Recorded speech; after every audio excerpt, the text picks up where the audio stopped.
வணக்கண்ணா. நான் வந்து செல்வகுமார், ராமநாதபுரம் பகுதி கழக செயலாளர், இங்கே இந்த ஏரியாவோட முன்னாள் கவுன்சிலர்.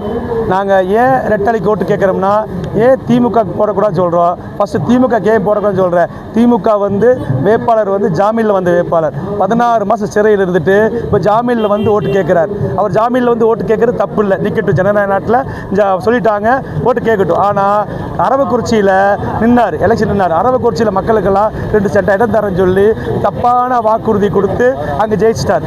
அதுக்கப்புறம் கரூர் போனார். கரூரில் அதே மாதிரி தப்பான வாக்குறுதி கொடுத்து ஜெயிச்சிட்டார். இங்கே வந்துட்டு பொதுமக்கள்கிட்ட இப்போ 8000 ரூபா தர டோக்கன் கொடுக்குறாரு. கொடுத்து மக்களை வந்து திசை திருப்புறார். பார்த்தீங்கன்னா இந்த அந்த இடத்துல கேஆர் பேக்கரின்னு ஒன்று இருக்குது, அது பக்கத்தில் ஒயின் ஷாப் ஒன்று இருக்குது. கிட்டத்தட்ட ஒரு 20-30 வருஷமாக அந்த ஒயின் ஷாப் இருக்குது. அதுக்கு ஆப்போசிட்லேயே கரூரோட கும்பல், கரூர்காரங்கெல்லாம் சேர்ந்து ஒரு ஒயின் ஷாப் வச்சுருக்காங்க. அந்த ஒயின் ஷாப் எதுக்குன்னு பார்த்தீங்கன்னா மகிழ்ச்சி, அதாவது உள்ள பாரில் உட்காந்து இதெல்லாம் இந்த இங்கெல்லாம் பார்த்தீங்கன்னா வாங்கிட்டு வீட்டுக்கு போயிடணும். அங்கே அப்படி இல்லை, அங்கே உட்காந்து டான்ஸ் ஆடிட்டு பேசிட்டு பொழுதுபோக்கி சரக்கு அடிக்க பேக்கரிக்கு ஆப்போசிட் கரூர்காரங்க புதுசாக ஒரு பார் தந்துருக்குறாங்க. அது பேர் வந்து மகிழ்மன மன்றம் என்ன சொல்கிறாங்க. அதாவது நம்ம சோகமாக இருந்தால் சோகத்தை டான்ஸு பாட்டு எல்லாம் போட்டு வச்சு கேளிக்கை விடுது மாதிரி நடக்குதுங்க. இதை கேட்குறதுக்கு இது கரூர்காரங்க பண்ணுறாங்க. கரூர் செந்தில் பாலாஜி பண்ணுறாரு. இதை கேட்டால் லைசன்ஸ் வாங்கிட்டோம், கவர்மெண்ட் லைசன்ஸ் கொடுத்துருச்சுங்கிறாரு.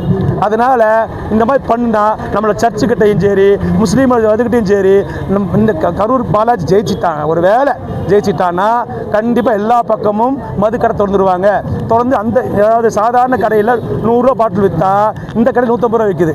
ஏன்னு ஏற்கனவே திமுக சொன்னிச்சு கல்யாண வீட்டுக்கும் வச்சுக்கலாம், எல்லாம் அதுதான் சொல்ல வர. அதான் நமக்கு ஒவ்வொரு பொட்டி கடையிலும் சரக்கு வந்துடும். சரக்கு ஏற்கனவே நம்ம பெரியார் மக்களும் எல்லா மக்களுமே குடிச்சிட்டு வேலைக்கே போகிறதில்ல. சீரழிஞ்சு போச்சு. கிட்டத்தட்ட ஒரு 4 வருஷமாக கோயம்புத்தூர், அது நம்ம ராமநாதபுரம் பகுதி ரொம்ப சீரழிஞ்சிருக்கு. இது காரணம் ஏன்னா செந்தில் பாலாஜி தான். செந்தில் பாலாஜி தவறான கவுன்சிலர் தேர்ந்தெடுத்து தப்பான கவுன்சிலர் உட்கார வச்சு யார் கூட்டம் வர்றது எந்த வேலையும் செய்யறது. கவுன்சிலராக இருக்கட்டும் எந்த வேலையும் செய்யறது இல்லை. நாங்களாம் கவுன்சிலராக இருக்கும்போது டெய்லி காலையில் 6 மணிக்கு வந்துடுவோம். மக்கள்கிட்ட கேட்டு பாருங்க. இப்போ இங்கே யாரும் எந்த கவுன்சிலரும் வர்றதில்லை. கவுன்சிலர் கேட்டேன், கவுன்சிலர் என்னை தான் சொல்கிறாங்க இல்லையா, அவங்க பேரை யாருக்கு தெரிய மாட்டேங்குது. இப்போ இந்த கவுன்சிலரோட பேர் யாருக்கு தெரிய மாட்டேங்குது. இந்த லட்சணத்தில் அண்ணன் செந்தில் பாலாஜி அண்ணா இங்கே வந்து இப்போ ரெட்டலை வந்து அண்ணனுக்கு வந்து எல்லாரும் ஓட்டு போட்டு ஜெயிக்க வைக்க அதுக்கு தான் இல்லை ஏன் திமுக வரக்கூடாதுங்கிறது சொல்கிற காரணம்.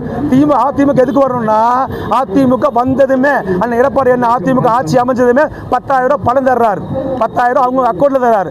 திமுக வாக்குறுதியில் 8,000 ரூபா. அது கடையில் பொருள் வாங்கிக்கலாம், சரக்கு வேணால் வாங்கிக்கலாம், ஜாமான வேணால் வாங்கிக்கலாங்கிறாங்க. என்ன சரக்குன்னு சொல்ல மாட்டேங்கிறாங்க. எனக்கு என்ன பயமாக இருக்குது. கரூர்காரருக்கு சரக்கு வாங்கலாமான்னு சொல்கிறாங்க, எனக்கு டவுட்டாக இருக்குது. அதான் 8,000 என்ன பொருள் வேணால் வாங்கிக்கலாம். என்ன வீட்டு வரி பார்த்து மனம் சொல்கிறேன். வீட்டு வரி, குப்பை வரி, இல்லை குப்பைக்கு வரி போட்டு குப்பை எடுக்க மாட்டேங்கிறாங்க. அவ்வளோ கேவலமான ஆச்சு. ரெட்டலைக்கு எதுக்கு ஓட்டு போடணும். இங்கே அம்மன் வச்சுன்னா சமுதாய கூட கட்டி கொடுத்துருக்காரு. அப்போ டாய்லெட் பண்ணி கொடுத்தாரு, சொல்லி டேங்க் எத்தனை சமுதாய கூட பண்ணி கொடுத்தாரு. இதெல்லாம் சொல்லிட்டே போகலாம். அம்மன் காலேஜ் கொடுத்துருக்காங்க, மேம்பாலம் எல்லாம் பண்ணியிருக்காங்க. அவங்களுக்கு ரெட்டலைக்கு தான் ஓட்டு போடணும். இந்த கரூர் திமுக காரங்களுக்கு ஓட்டு போடக்கூடாது. அதாவது இந்த உள்ளூர் திமுக காரனாக இருந்தால் பரவாயில்ல. இது கரூர் திமுக ஜெயிக்க வச்சுட்டா நம்ம நாடு கோயம்புத்தூர் அமைதியாக இருக்குது. இப்போ சுடுகாடே ஆகி போயிரு. கோயம்புத்தூர் அமைதி பூங்காக இருக்கேன்னா அதிமுக ஆட்சி நடத்துது.